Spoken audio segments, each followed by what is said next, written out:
क्या आप व्यस्तता या समय की कमी के कारण अभी तक हनुमान चालीसा का पाठ 7 बार नहीं कर पाए हैं? तो एक दिन समय निकालकर जरूर कीजिए भक्तों, क्योंकि हनुमान चालीसा का पाठ 7 बार करने से आप सब दिन सभी बाधाओं से मुक्त रहेंगे और जीवन भर सभी सुख प्राप्त होता रहेगा। अगर आप हमेशा धन की कमी महसूस करते हैं, कमाया हुआ धन तुरंत खत्म हो जाता है, घर परिवार में आर्थिक संकट बनी रहती है, तो अब आप चिंता करना छोड़ दीजिए भक्तों, क्योंकि आज आपके लिए हम लाए हैं एक ऐसा चमत्कारी हनुमान मंत्र जो सिर्फ 5 मिनट में करोड़ों की धन वर्षा कराने में सक्षम है। अगर आप सिर्फ 5 मिनट के लिए भी इस मंत्र को अपने घर में चला देते हैं, तो हनुमान जी की कृपा से धन, वैभव, सुख और लक्ष्मी आपके द्वार पर दस्तक देने लगेगी। ये मंत्र हनुमान जी का वो गुप्त धन आह्वान मंत्र है, जिसे हनुमान जी का सबसे तेज प्रभावशाली मंत्र माना गया है। भक्तों, हनुमान जी का यह दिव्य मंत्र घर से दरिद्रता को दूर करके स्थायी लक्ष्मी का वास करवाता है। कुछ ही दिनों में आप देखेंगे कि रुका हुआ पैसा आने लगेगा, व्यापार में गति आएगी, नौकरी में तरक्की मिलेगी और घर में अपार धन बरसेगा। हनुमान जी का यह धनवर्षा मंत्र हर उस भक्त के लिए है जो दिल में आस्था रखते तो हैं, लेकिन समय के अभाव में हनुमान जी की आराधना कर नहीं पाते। तो अब देर मत कीजिए, इस मंत्र को चलाकर संख्या के अनुसार पूरा 108 बार सुनिए और अपने भाग्य को जगाने वाली कृपा हनुमान जी से प्राप्त कीजिए। शिवांसम महाशक्तिरूपम प्रशांतम सदा भक्त चित्ते विराजम महांतम कलेश प्रहारी मनः शुद्धिदाता भजामि हनुमंतम त्रैलोक्यदाता। ओम हम हनुमते नमः। मम गृहे स्थिरं धनं नित्यं महालक्ष्म्या सहितं भवतु स्वाहा। शिवांसम महाशक्तिरूपम प्रशांतम सदा भक्त चित्ते विराजम महांतम कलेश प्रहारी मनः शुद्धिदाता भजामि हनुमंतम त्रैलोक्यदाता। ओम हम हनुमते नमः। मम गृहे स्थिरं धनं नित्यं महालक्ष्म्या सहितं भवतु स्वाहा। शिवांसम महाशक्तिरूपम प्रशांतम सदा भक्त चित्ते विराजम महांतम कलेश प्रहारी मनः शुद्धिदाता भजामि हनुमंतम त्रैलोक्यदाता। ओम हम हनुमते नमः। मम गृहे स्थिरं धनं नित्यं महालक्ष्म्या सहितं भवतु स्वाहा।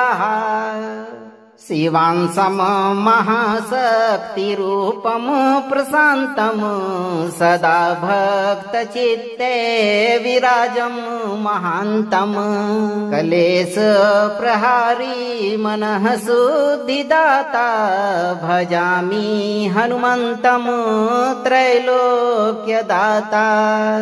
ओम हम हनुमते नमः। मम गृहे स्थिरं धनं नित्यं महालक्ष्म्या सहितं भवतु स्वाहा। शिवांसम महाशक्तिरूपम प्रशांतम सदा भक्त चित्ते विराजम महांतम कलेश प्रहारी मनः शुद्धिदाता भजामि हनुमंतम त्रैलोक्यदाता। ओम हम हनुमते नमः। मम गृहे स्थिरं धनं नित्यं महालक्ष्म्या सहितं भवतु स्वाहा।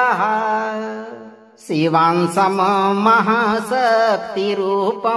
प्रशांतम सदा भक्त चित्ते विराजम महांतम कलेश प्रहारी मनः शुद्धिदाता भजामि हनुमंतम त्रैलोक्यदाता। ओम हम हनुमते नमः। मम गृहे स्थिरं धनं नित्यं महालक्ष्म्या सहितं भवतु स्वाहा। शिवांसम महाशक्तिरूपम प्रशांतम सदा भक्त चित्ते विराजम महांतम कलेश प्रहारी मनः शुद्धिदाता भजामि हनुमंतम त्रैलोक्यदाता। ओम हम हनुमते नमः। मम गृहे स्थिरं धनं नित्यं महालक्ष्म्या सहितं भवतु स्वाहा। स्वाहा शिवांसं महाशक्तिरूपं प्रशान्तं सदा भक्तचित्ते विराजं महान्तं क्लेशप्रहारी मनः शुद्धिदाता भजामि हनुमन्तं त्रैलोक्यदाता। ॐ हं हनुमते नमः। मम गृहे स्थिरं धनं नित्यं महालक्ष्म्या सहितं भवतु स्वाहा शिवांसं महाशक्तिरूपं प्रशान्तं सदा भक्तचित्ते विराजं महान्तं क्लेशप्रहारी मनः शुद्धिदाता भजामि हनुमन्तं त्रैलोक्यदाता। ॐ हं हनुमते नमः। मम गृहे स्थिरं धनं नित्यं महालक्ष्म्या सहितं भवतु स्वाहा शिवांसं महाशक्तिरूपं प्रशान्तं सदा भक्तचित्ते विराजं महान्तं क्लेशप्रहारी मनः शुद्धिदाता भजामि हनुमन्तं त्रैलोक्यदाता। ॐ हं हनुमते नमः। मम गृहे स्थिरं धनं नित्यं महालक्ष्म्या सहितं भवतु स्वाहा शिवांसं महाशक्तिरूपं प्रशान्तं सदा भक्तचित्ते विराजं महान्तं क्लेशप्रहारी मनः शुद्धिदाता भजामि हनुमन्तं त्रैलोक्यदाता। ॐ हं हनुमते नमः। मम गृहे स्थिरं धनं नित्यं महालक्ष्म्या सहितं भवतु स्वाहा शिवांसं महाशक्तिरूपं प्रशान्तं सदा भक्तचित्ते विराजं महान्तं क्लेशप्रहारी मनः शुद्धिदाता भजामि हनुमन्तं त्रैलोक्यदाता। ॐ हं हनुमते नमः। मम गृहे स्थिरं धनं नित्यं महालक्ष्म्या सहितं भवतु स्वाहा शिवांसं महाशक्तिरूपं प्रशान्तं सदा भक्तचित्ते विराजं महान्तं क्लेशप्रहारी मनः शुद्धिदाता भजामि हनुमन्तं त्रैलोक्यदाता। ॐ हं हनुमते नमः। मम गृहे स्थिरं धनं नित्यं महालक्ष्म्या सहितं भवतु स्वाहा शिवांसं महाशक्तिरूपं प्रशान्तं सदा भक्तचित्ते विराजं महान्तं क्लेशप्रहारी मनः शुद्धिदाता भजामि हनुमन्तं त्रैलोक्यदाता। ॐ हं हनुमते नमः। मम गृहे स्थिरं धनं नित्यं महालक्ष्म्या सहितं भवतु स्वाहा शिवांसं महाशक्तिरूपं प्रशान्तं सदा भक्तचित्ते विराजं महान्तं क्लेशप्रहारी मनः शुद्धिदाता भजामि हनुमन्तं त्रैलोक्यदाता। ॐ हं हनुमते नमः। मम गृहे स्थिरं धनं नित्यं महालक्ष्म्या सहितं भवतु स्वाहा शिवांसं महाशक्तिरूपं प्रशान्तं सदा भक्तचित्ते विराजं महान्तं क्लेशप्रहारी मनः शुद्धिदाता भजामि हनुमन्तं त्रैलोक्यदाता। ॐ हं हनुमते नमः। मम गृहे स्थिरं धनं नित्यं महालक्ष्म्या सहितं भवतु स्वाहा शिवांसं महाशक्तिरूपं प्रशान्तं सदा भक्तचित्ते विराजं महान्तं क्लेशप्रहारी मनः शुद्धिदाता भजामि हनुमन्तं त्रैलोक्यदाता। ॐ हं हनुमते नमः। मम गृहे स्थिरं धनं नित्यं महालक्ष्म्या सहितं भवतु स्वाहा। शिवांसं महाशक्तिरूपं प्रशान्तं सदा भक्तचित्ते विराजं महान्तं क्लेशप्रहारी मनः शुद्धिदाता भजामि हनुमन्तं त्रैलोक्यदाता।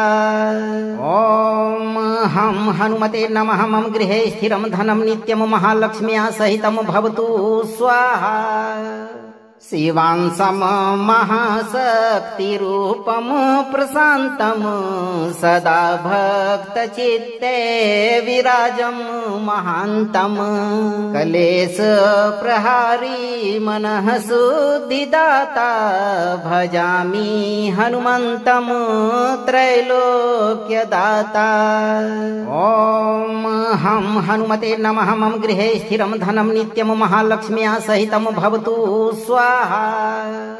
शिवांसं महाशक्तिरूपं प्रशान्तं सदा भक्तचित्ते विराजं महान्तं क्लेशप्रहारी मनः शुद्धिदाता भजामि हनुमन्तं त्रैलोक्यदाता। ॐ हं हनुमते नमः। मम गृहे स्थिरं धनं नित्यं महालक्ष्म्या सहितं भवतु स्वाहा।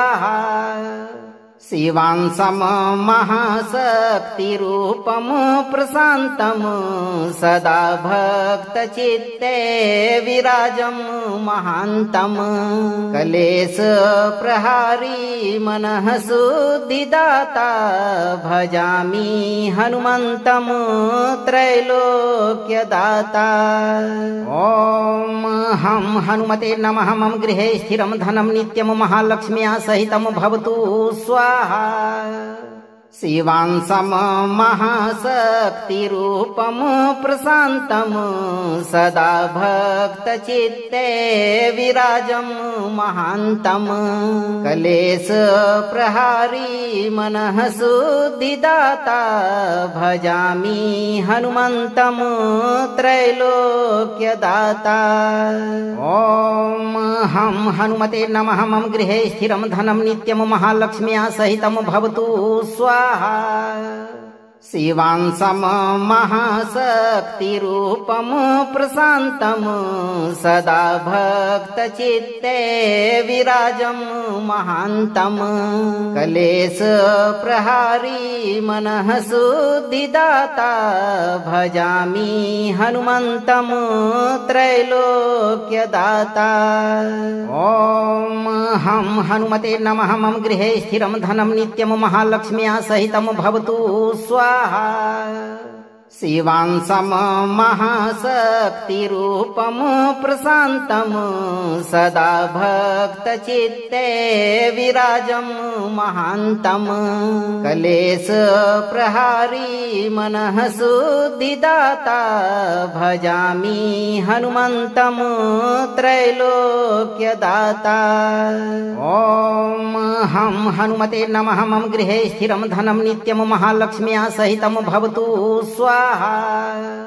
शिवांसं महाशक्तिरूपं प्रशान्तं सदा भक्तचित्ते विराजं महान्तं क्लेशप्रहारी मनः शुद्धिदाता भजामि हनुमन्तं त्रैलोक्यदाता। ॐ हं हनुमते नमः। मम गृहे स्थिरं धनं नित्यं महालक्ष्म्या सहितं भवतु स्वाहा। शिवांसं महाशक्तिरूपं प्रशान्तं सदा भक्तचित्ते विराजं महान्तं क्लेशप्रहारी मनः शुद्धिदाता भजामि हनुमन्तं त्रैलोक्यदाता। ॐ हं हनुमते नमः। मम गृहे स्थिरं धनं नित्यं महालक्ष्म्या सहितं भवतु स्वाहा। शिवांसं महाशक्तिरूपं प्रशान्तं सदा भक्तचित्ते विराजं महान्तं क्लेशप्रहारी मनः शुद्धिदाता भजामि हनुमन्तं त्रैलोक्यदाता। ॐ हं हनुमते नमः। मम गृहे स्थिरं धनं नित्यं महालक्ष्म्या सहितं भवतु स्वाहा। शिवांसं महाशक्तिरूपं प्रशान्तं सदा भक्तचित्ते विराजं महान्तं क्लेशप्रहारी मनः शुद्धिदाता भजामि हनुमन्तं त्रैलोक्यदाता। ॐ हं हनुमते नमः। मम गृहे स्थिरं धनं नित्यं महालक्ष्म्या सहितं भवतु स्वाहा।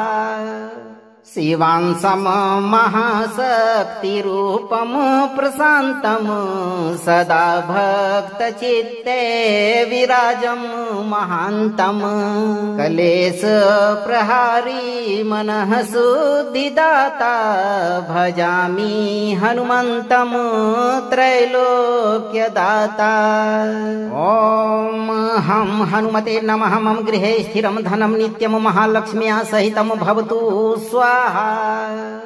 शिवांसं महाशक्तिरूपं प्रशान्तं सदा भक्तचित्ते विराजं महान्तं क्लेशप्रहारी मनः शुद्धिदाता भजामि हनुमन्तं त्रैलोक्यदाता। ॐ हं हनुमते नमः। मम गृहे स्थिरं धनं नित्यं महालक्ष्म्या सहितं भवतु स्वाहा। शिवांसं महाशक्तिरूपं प्रशान्तं सदा भक्तचित्ते विराजं महान्तं क्लेशप्रहारी मनः शुद्धिदाता भजामि हनुमन्तं त्रैलोक्यदाता। ॐ हं हनुमते नमः। मम गृहे स्थिरं धनं नित्यं महालक्ष्म्या सहितं भवतु स्वाहा।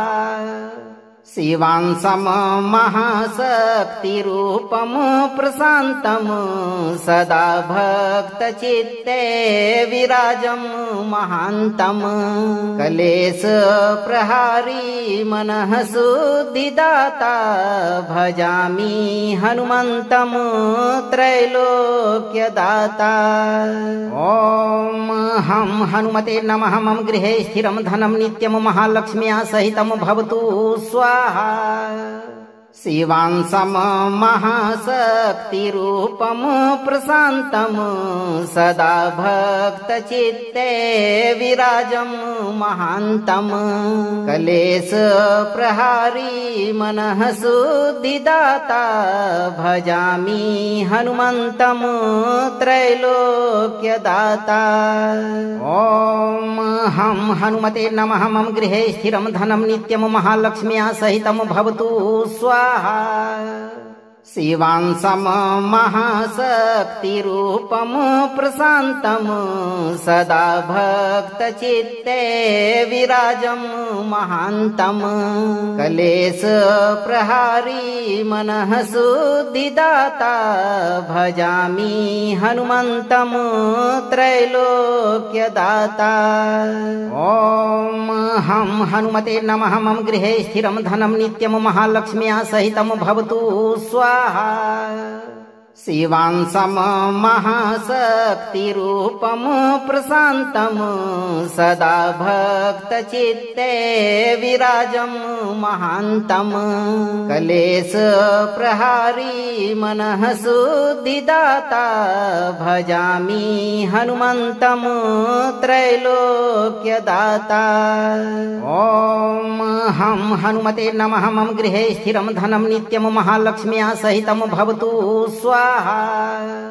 शिवांसं महाशक्तिरूपं प्रशान्तं सदा भक्तचित्ते विराजं महान्तं क्लेशप्रहारी मनः शुद्धिदाता भजामि हनुमन्तं त्रैलोक्यदाता। ॐ हं हनुमते नमः। मम गृहे स्थिरं धनं नित्यं महालक्ष्म्या सहितं भवतु स्वाहा। शिवांसं महाशक्तिरूपं प्रशान्तं सदा भक्तचित्ते विराजं महान्तं क्लेशप्रहारी मनः शुद्धिदाता भजामि हनुमन्तं त्रैलोक्यदाता। ॐ हं हनुमते नमः। मम गृहे स्थिरं धनं नित्यं महालक्ष्म्या सहितं भवतु स्वाहा। शिवांसं महाशक्तिरूपं प्रशान्तं सदा भक्तचित्ते विराजं महान्तं क्लेशप्रहारी मनः शुद्धिदाता भजामि हनुमन्तं त्रैलोक्यदाता। ॐ हं हनुमते नमः। मम गृहे स्थिरं धनं नित्यं महालक्ष्म्या सहितं भवतु स्वाहा। शिवांसं महाशक्तिरूपं प्रशान्तं सदा भक्तचित्ते विराजं महान्तं क्लेशप्रहारी मनः शुद्धिदाता भजामि हनुमन्तं त्रैलोक्यदाता। ॐ हं हनुमते नमः। मम गृहे स्थिरं धनं नित्यं महालक्ष्म्या सहितं भवतु स्वाहा। शिवांसं महाशक्तिरूपं प्रशान्तं सदा भक्तचित्ते विराजं महान्तं क्लेशप्रहारी मनः शुद्धिदाता भजामि हनुमन्तं त्रैलोक्यदाता। ॐ हं हनुमते नमः। मम गृहे स्थिरं धनं नित्यं महालक्ष्म्या सहितं भवतु स्वाहा। शिवांसं महाशक्तिरूपं प्रशान्तं सदा भक्तचित्ते विराजं महान्तं क्लेशप्रहारी मनः शुद्धिदाता भजामि हनुमन्तं त्रैलोक्यदाता। ॐ हं हनुमते नमः। मम गृहे स्थिरं धनं नित्यं महालक्ष्म्या सहितं भवतु स्वाहा। शिवांसं महाशक्तिरूपं प्रशान्तं सदा भक्तचित्ते विराजं महान्तं क्लेशप्रहारी मनः शुद्धिदाता भजामि हनुमन्तं त्रैलोक्यदाता। ॐ हं हनुमते नमः। मम गृहे स्थिरं धनं नित्यं महालक्ष्म्या सहितं भवतु स्वाहा। शिवांसं महाशक्तिरूपं प्रशान्तं सदा भक्तचित्ते विराजं महान्तं क्लेशप्रहारी मनः शुद्धिदाता भजामि हनुमन्तं त्रैलोक्यदाता। ॐ हं हनुमते नमः। मम गृहे स्थिरं धनं नित्यं महालक्ष्म्या सहितं भवतु स्वाहा। शिवांसं महाशक्तिरूपं प्रशान्तं सदा भक्तचित्ते विराजं महान्तं क्लेशप्रहारी मनः शुद्धिदाता भजामि हनुमन्तं त्रैलोक्यदाता। ॐ हं हनुमते नमः। मम गृहे स्थिरं धनं नित्यं महालक्ष्म्या सहितं भवतु स्वाहा। शिवांसं महाशक्तिरूपं प्रशान्तं सदा भक्तचित्ते विराजं महान्तं क्लेशप्रहारी मनः शुद्धिदाता भजामि हनुमन्तं त्रैलोक्यदाता। ॐ हं हनुमते नमः। मम गृहे स्थिरं धनं नित्यं महालक्ष्म्या सहितं भवतु स्वाहा। शिवांसं महाशक्तिरूपं प्रशान्तं सदा भक्तचित्ते विराजं महान्तं क्लेशप्रहारी मनः शुद्धिदाता भजामि हनुमन्तं त्रैलोक्यदाता। ॐ हं हनुमते नमः। मम गृहे स्थिरं धनं नित्यं महालक्ष्म्या सहितं भवतु स्वाहा। शिवांसं महाशक्तिरूपं प्रशान्तं सदा भक्तचित्ते विराजं महान्तं क्लेशप्रहारी मनः शुद्धिदाता भजामि हनुमन्तं त्रैलोक्यदाता। ॐ हं हनुमते नमः। मम गृहे स्थिरं धनं नित्यं महालक्ष्म्या सहितं भवतु स्वाहा। शिवांसं महाशक्तिरूपं प्रशान्तं सदा भक्तचित्ते विराजं महान्तं क्लेशप्रहारी मनः शुद्धिदाता भजामि हनुमन्तं त्रैलोक्यदाता। ॐ हं हनुमते नमः। मम गृहे स्थिरं धनं नित्यं महालक्ष्म्या सहितं भवतु स्वाहा। शिवांसं महाशक्तिरूपं प्रशान्तं सदा भक्तचित्ते विराजं महान्तं क्लेशप्रहारी मनः शुद्धिदाता भजामि हनुमन्तं त्रैलोक्यदाता। ॐ हं हनुमते नमः। मम गृहे स्थिरं धनं नित्यं महालक्ष्म्या सहितं भवतु स्वाहा। शिवांसं महाशक्तिरूपं प्रशान्तं सदा भक्तचित्ते विराजं महान्तं क्लेशप्रहारी मनः शुद्धिदाता भजामि हनुमन्तं त्रैलोक्यदाता।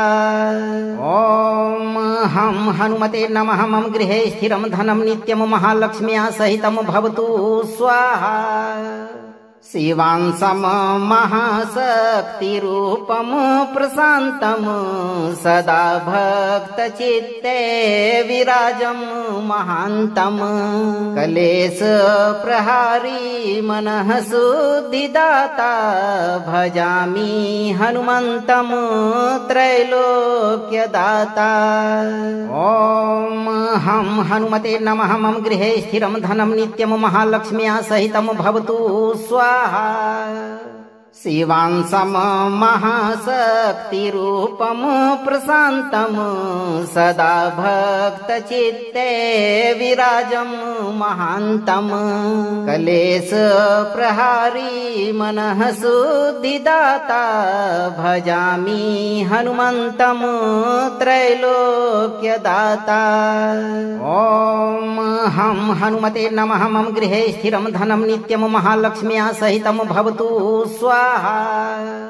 शिवांसं महाशक्तिरूपं प्रशान्तं सदा भक्तचित्ते विराजं महान्तं क्लेशप्रहारी मनः शुद्धिदाता भजामि हनुमन्तं त्रैलोक्यदाता। ॐ हं हनुमते नमः। मम गृहे स्थिरं धनं नित्यं महालक्ष्म्या सहितं भवतु स्वाहा। शिवांसं महाशक्तिरूपं प्रशान्तं सदा भक्तचित्ते विराजं महान्तं क्लेशप्रहारी मनः शुद्धिदाता भजामि हनुमन्तं त्रैलोक्यदाता। ॐ हं हनुमते नमः। मम गृहे स्थिरं धनं नित्यं महालक्ष्म्या सहितं भवतु स्वाहा। शिवांसं महाशक्तिरूपं प्रशान्तं सदा भक्तचित्ते विराजं महान्तं क्लेशप्रहारी मनः शुद्धिदाता भजामि हनुमन्तं त्रैलोक्यदाता। ॐ हं हनुमते नमः। मम गृहे स्थिरं धनं नित्यं महालक्ष्म्या सहितं भवतु स्वाहा। शिवांसं महाशक्तिरूपं प्रशान्तं सदा भक्तचित्ते विराजं महान्तं क्लेशप्रहारी मनः शुद्धिदाता भजामि हनुमन्तं त्रैलोक्यदाता। ॐ हं हनुमते नमः। मम गृहे स्थिरं धनं नित्यं महालक्ष्म्या सहितं भवतु स्वाहा। शिवांसं महाशक्तिरूपं प्रशान्तं सदा भक्तचित्ते विराजं महान्तं क्लेशप्रहारी मनः शुद्धिदाता भजामि हनुमन्तं त्रैलोक्यदाता। ॐ हं हनुमते नमः। मम गृहे स्थिरं धनं नित्यं महालक्ष्म्या सहितं भवतु स्वाहा। शिवांसं महाशक्तिरूपं प्रशान्तं सदा भक्तचित्ते विराजं महान्तं क्लेशप्रहारी मनः शुद्धिदाता भजामि हनुमन्तं त्रैलोक्यदाता। ॐ हं हनुमते नमः। मम गृहे स्थिरं धनं नित्यं महालक्ष्म्या सहितं भवतु स्वाहा। शिवांसं महाशक्तिरूपं प्रशान्तं सदा भक्तचित्ते विराजं महान्तं क्लेशप्रहारी मनः शुद्धिदाता भजामि हनुमन्तं त्रैलोक्यदाता। ॐ हं हनुमते नमः। मम गृहे स्थिरं धनं नित्यं महालक्ष्म्या सहितं भवतु स्वाहा। शिवांसं महाशक्तिरूपं प्रशान्तं सदा भक्तचित्ते विराजं महान्तं क्लेशप्रहारी मनः शुद्धिदाता भजामि हनुमन्तं त्रैलोक्यदाता। ॐ हं हनुमते नमः। मम गृहे स्थिरं धनं नित्यं महालक्ष्म्या सहितं भवतु स्वाहा। शिवांसं महाशक्तिरूपं प्रशान्तं सदा भक्तचित्ते विराजं महान्तं क्लेशप्रहारी मनः शुद्धिदाता भजामि हनुमन्तं त्रैलोक्यदाता। ॐ हं हनुमते नमः। मम गृहे स्थिरं धनं नित्यं महालक्ष्म्या सहितं भवतु स्वाहा। शिवांसं महाशक्तिरूपं प्रशान्तं सदा भक्तचित्ते विराजं महान्तं क्लेशप्रहारी मनः शुद्धिदाता भजामि हनुमन्तं त्रैलोक्यदाता। ॐ हं हनुमते नमः। मम गृहे स्थिरं धनं नित्यं महालक्ष्म्या सहितं भवतु स्वाहा। शिवांसं महाशक्तिरूपं प्रशान्तं सदा भक्तचित्ते विराजं महान्तं क्लेशप्रहारी मनः शुद्धिदाता भजामि हनुमन्तं त्रैलोक्यदाता। ॐ हं हनुमते नमः। मम गृहे स्थिरं धनं नित्यं महालक्ष्म्या सहितं भवतु स्वाहा। शिवांसं महाशक्तिरूपं प्रशान्तं सदा भक्तचित्ते विराजं महान्तं क्लेशप्रहारी मनः शुद्धिदाता भजामि हनुमन्तं त्रैलोक्यदाता। ॐ हं हनुमते नमः। मम गृहे स्थिरं धनं नित्यं महालक्ष्म्या सहितं भवतु स्वाहा। शिवांसं महाशक्तिरूपं प्रशान्तं सदा भक्तचित्ते विराजं महान्तं क्लेशप्रहारी मनः शुद्धिदाता भजामि हनुमन्तं त्रैलोक्यदाता। ॐ हं हनुमते नमः। मम गृहे स्थिरं धनं नित्यं महालक्ष्म्या सहितं भवतु स्वाहा। शिवांसं महाशक्तिरूपं प्रशान्तं सदा भक्तचित्ते विराजं महान्तं क्लेशप्रहारी मनः शुद्धिदाता भजामि हनुमन्तं त्रैलोक्यदाता। ॐ हं हनुमते नमः। मम गृहे स्थिरं धनं नित्यं महालक्ष्म्या सहितं भवतु स्वाहा।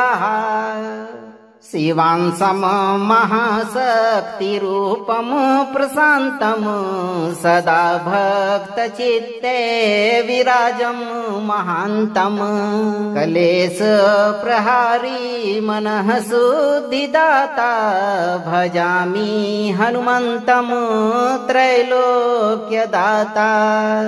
ॐ हं हनुमते नमः। मम गृहे स्थिरं धनं नित्यं महालक्ष्म्या सहितं भवतु स्वाहा।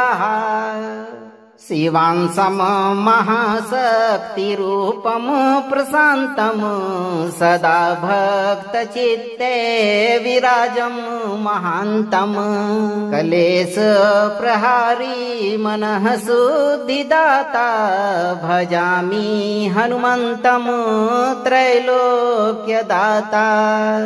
ॐ हं हनुमते नमः। मम गृहे स्थिरं धनं नित्यं महालक्ष्म्या सहितं भवतु स्वाहा।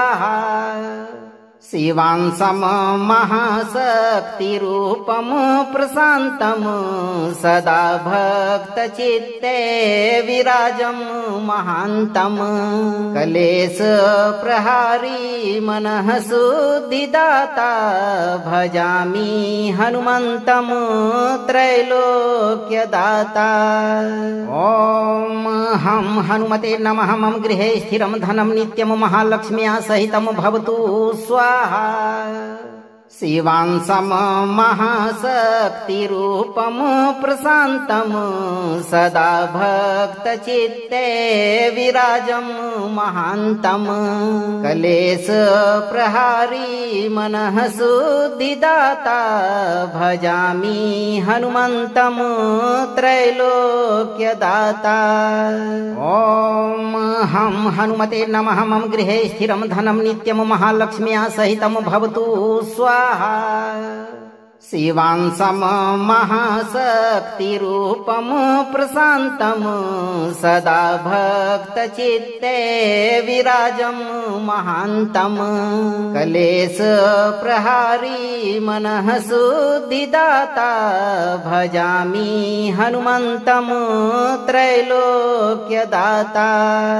ॐ हं हनुमते नमः। मम गृहे स्थिरं धनं नित्यं महालक्ष्म्या सहितं भवतु स्वाहा। शिवांसं महाशक्तिरूपं प्रशान्तं सदा भक्तचित्ते विराजं महान्तं क्लेशप्रहारी मनः शुद्धिदाता भजामि हनुमन्तं त्रैलोक्यदाता। ॐ हं हनुमते नमः। मम गृहे स्थिरं धनं नित्यं महालक्ष्म्या सहितं भवतु स्वाहा। शिवांसं महाशक्तिरूपं प्रशान्तं सदा भक्तचित्ते विराजं महान्तं क्लेशप्रहारी मनः शुद्धिदाता भजामि हनुमन्तं त्रैलोक्यदाता। ॐ हं हनुमते नमः। मम गृहे स्थिरं धनं नित्यं महालक्ष्म्या सहितं भवतु स्वाहा।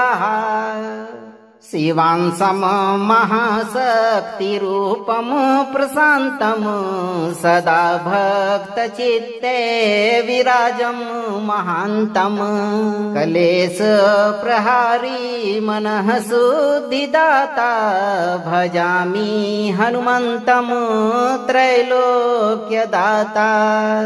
ॐ हं हनुमते नमः। मम गृहे स्थिरं धनं नित्यं महालक्ष्म्या सहितं भवतु स्वाहा।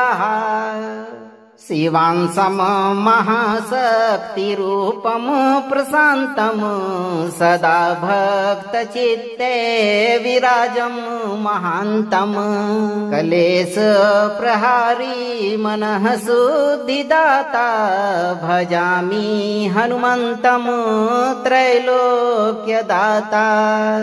ॐ हं हनुमते नमः। मम गृहे स्थिरं धनं नित्यं महालक्ष्म्या सहितं भवतु स्वाहा। शिवांसं महाशक्तिरूपं प्रशान्तं सदा भक्तचित्ते विराजं महान्तं क्लेशप्रहारी मनः शुद्धिदाता भजामि हनुमन्तं त्रैलोक्यदाता। ॐ हं हनुमते नमः। मम गृहे स्थिरं धनं नित्यं महालक्ष्म्या सहितं भवतु स्वाहा।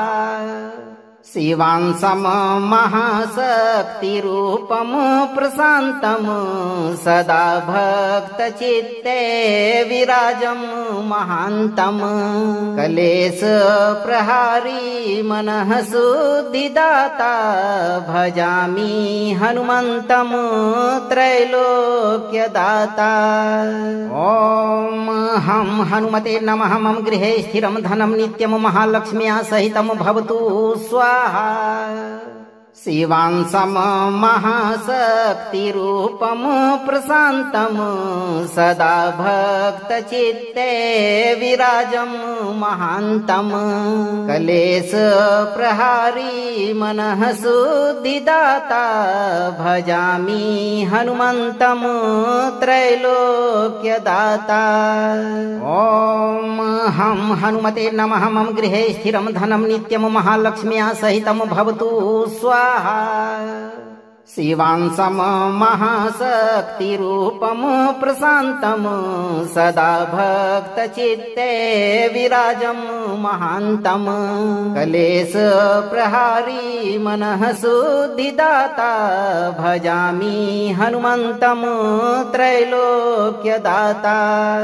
ॐ हं हनुमते नमः। मम गृहे स्थिरं धनं नित्यं महालक्ष्म्या सहितं भवतु स्वाहा। शिवांसं महाशक्तिरूपं प्रशान्तं सदा भक्तचित्ते विराजं महान्तं कलेशप्रहारी मनः शुद्धिदाता भजामि हनुमन्तं त्रैलोक्यदाता। ॐ हं हनुमते नमः। मम गृहे स्थिरं धनं नित्यं महालक्ष्म्या सहितं भवतु स्वाहा। शिवांसं महाशक्तिरूपं प्रशान्तं सदा भक्तचित्ते विराजं महान्तं कलेशप्रहारी मनः शुद्धिदाता भजामि हनुमन्तं त्रैलोक्यदाता। ॐ हं हनुमते नमः। मम गृहे स्थिरं धनं नित्यं महालक्ष्म्या सहितं भवतु स्वाहा। शिवांसं महाशक्तिरूपं प्रशान्तं सदा भक्तचित्ते विराजं महान्तं कलेशप्रहारी मनः शुद्धिदाता भजामि हनुमन्तं त्रैलोक्यदाता। ॐ हं हनुमते नमः। मम गृहे स्थिरं धनं नित्यं महालक्ष्म्या सहितं भवतु स्वाहा। शिवांसं महाशक्तिरूपं प्रशान्तं सदा भक्तचित्ते विराजं महान्तं कलेशप्रहारी मनः शुद्धिदाता भजामि हनुमन्तं त्रैलोक्यदाता। ॐ हं हनुमते नमः। मम गृहे स्थिरं धनं नित्यं महालक्ष्म्या सहितं भवतु स्वाहा।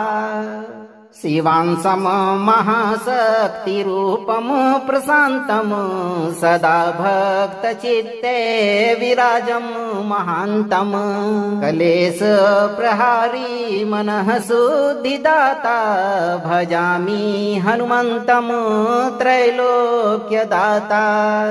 ॐ हं हनुमते नमः। मम गृहे स्थिरं धनं नित्यं महालक्ष्म्या सहितं भवतु स्वाहा। शिवांसं महाशक्तिरूपं प्रशान्तं सदा भक्तचित्ते विराजं महान्तं कलेशप्रहारी मनः शुद्धिदाता भजामि हनुमन्तं त्रैलोक्यदाता। ॐ हं हनुमते नमः। मम गृहे स्थिरं धनं नित्यं महालक्ष्म्या सहितं भवतु स्वाहा।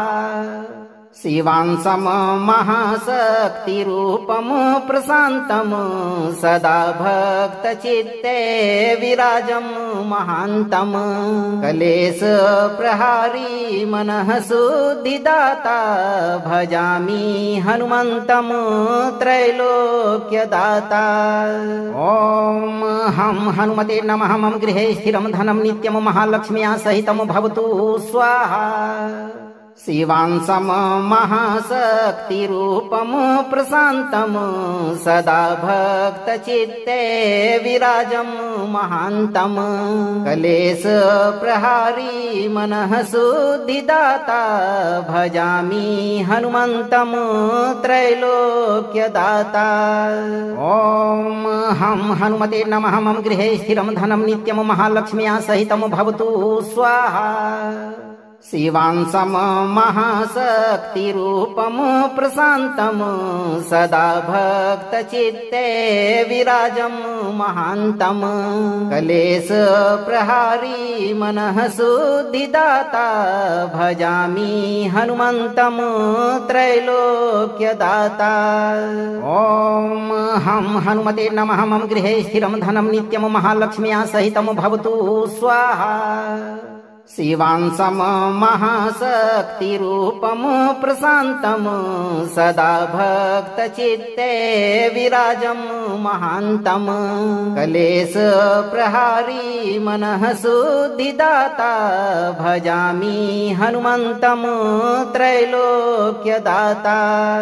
ॐ हं हनुमते नमः। मम गृहे स्थिरं धनं नित्यं महालक्ष्म्या सहितं भवतु स्वाहा। शिवांसं महाशक्तिरूपं प्रशान्तं सदा भक्तचित्ते विराजं महान्तं क्लेशप्रहारी मनः शुद्धिदाता भजामि हनुमन्तं त्रैलोक्यदाता। ॐ हं हनुमते नमः। मम गृहे स्थिरं धनं नित्यं महालक्ष्म्या सहितं भवतु स्वाहा। शिवांसं महाशक्तिरूपं प्रशान्तं सदा भक्तचित्ते विराजं महान्तं क्लेशप्रहारी मनः शुद्धिदाता भजामि हनुमन्तं त्रैलोक्यदाता। ॐ हं हनुमते नमः। मम गृहे स्थिरं धनं नित्यं महालक्ष्म्या सहितं भवतु स्वाहा। शिवांसं महाशक्तिरूपं प्रशान्तं सदा भक्तचित्ते विराजं महान्तं क्लेशप्रहारी मनः शुद्धिदाता भजामि हनुमन्तं त्रैलोक्यदाता।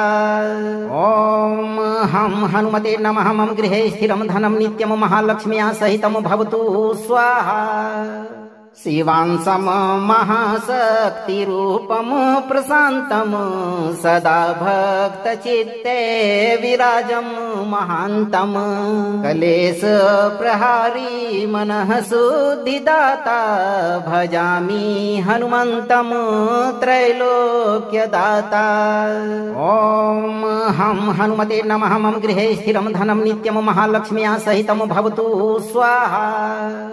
शिवांसं महाशक्तिरूपं प्रशान्तं सदा भक्तचित्ते विराजं महान्तं क्लेशप्रहारी मनः शुद्धिदाता भजामि हनुमन्तं त्रैलोक्यदाता। ॐ हं हनुमते नमः। मम गृहे स्थिरं धनं नित्यं महालक्ष्म्या सहितं भवतु स्वाहा। शिवांसं महाशक्तिरूपं प्रशान्तं सदा भक्तचित्ते विराजं महान्तं क्लेशप्रहारी मनः शुद्धिदाता भजामि हनुमन्तं त्रैलोक्यदाता। ॐ हं हनुमते नमः। मम गृहे स्थिरं धनं नित्यं महालक्ष्म्या सहितं भवतु स्वाहा। शिवांसं महाशक्तिरूपं प्रशान्तं सदा भक्तचित्ते विराजं महान्तं क्लेशप्रहारी मनः शुद्धिदाता भजामि हनुमन्तं त्रैलोक्यदाता। ॐ हं हनुमते नमः। मम गृहे स्थिरं धनं नित्यं महालक्ष्म्या सहितं भवतु स्वाहा। शिवांसं महाशक्तिरूपं प्रशान्तं सदा भक्तचित्ते विराजं महान्तं क्लेशप्रहारी मनः शुद्धिदाता भजामि हनुमन्तं त्रैलोक्यदाता। ॐ हं हनुमते नमः। मम गृहे स्थिरं धनं नित्यं महालक्ष्म्या सहितं भवतु स्वाहा। शिवांसं महाशक्तिरूपं प्रशान्तं सदा भक्तचित्ते विराजं महान्तं क्लेशप्रहारी मनः शुद्धिदाता भजामि हनुमन्तं त्रैलोक्यदाता। ॐ हं हनुमते नमः। मम गृहे स्थिरं धनं नित्यं महालक्ष्म्या सहितं भवतु स्वाहा। शिवांसं महाशक्तिरूपं प्रशान्तं सदा भक्तचित्ते विराजं महान्तं क्लेशप्रहारी मनः शुद्धिदाता भजामि हनुमन्तं त्रैलोक्यदाता। ॐ हं हनुमते नमः। मम गृहे स्थिरं धनं नित्यं महालक्ष्म्या सहितं भवतु स्वाहा। शिवांसं महाशक्तिरूपं प्रशान्तं सदा भक्तचित्ते विराजं महान्तं कलेशप्रहारी मनः शुद्धिदाता भजामि हनुमन्तं त्रैलोक्यदाता। ॐ हं हनुमते नमः। मम गृहे स्थिरं धनं नित्यं महालक्ष्म्या सहितं भवतु स्वाहा। शिवांसं महाशक्तिरूपं प्रशान्तं सदा भक्तचित्ते विराजं महान्तं कलेशप्रहारी मनः शुद्धिदाता भजामि हनुमन्तं त्रैलोक्यदाता। ॐ हं हनुमते नमः। मम गृहे स्थिरं धनं नित्यं महालक्ष्म्या सहितं भवतु स्वाहा।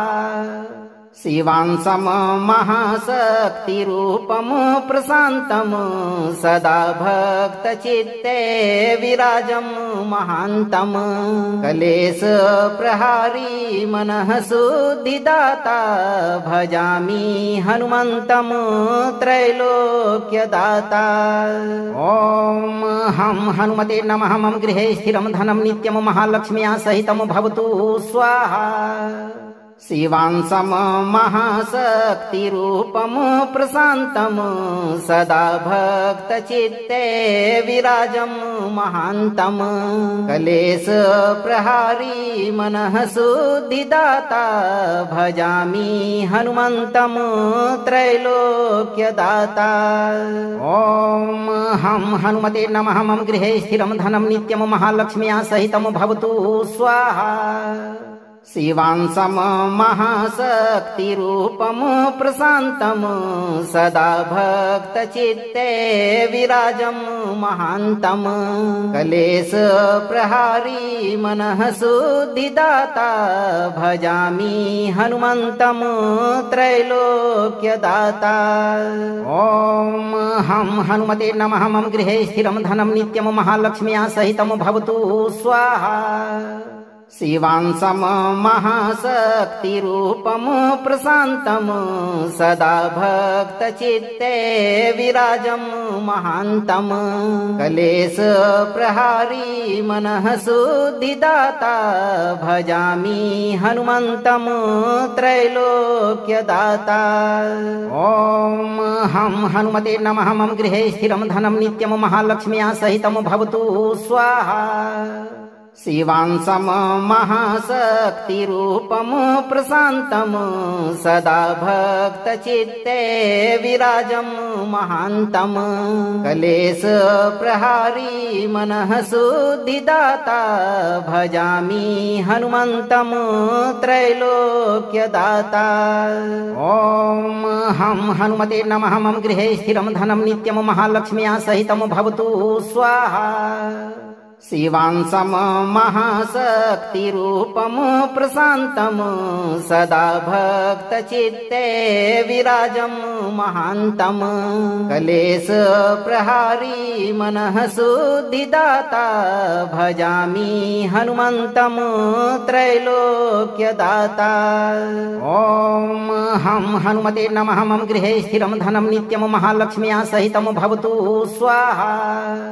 शिवांसं महाशक्तिरूपं प्रशान्तं सदा भक्तचित्ते विराजं महान्तं कलेशप्रहारी मनः शुद्धिदाता भजामि हनुमन्तं त्रैलोक्यदाता।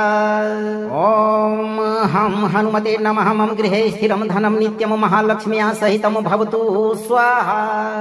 अगर आपको यह मंत्र प्रभावी लगा हो तो मंत्र को लाइक करें, दोस्तों को शेयर करें और चैनल को सब्सक्राइब करते समय दरबार की घंटी बजाना न भूलें। धैर्य रखें और सही कर्म करते हुए हनुमान जी पर भरोसा रखें। आपकी सभी मनोकामनाओं की पूर्ति बहुत जल्द होगी भक्तों। और जीवन में कम से कम एक दिन समय निकालकर हनुमान चालीसा का पाठ 7 बार जरूर कीजिए। हनुमान जी की कृपा आपके ऊपर हमेशा बनी रहेगी।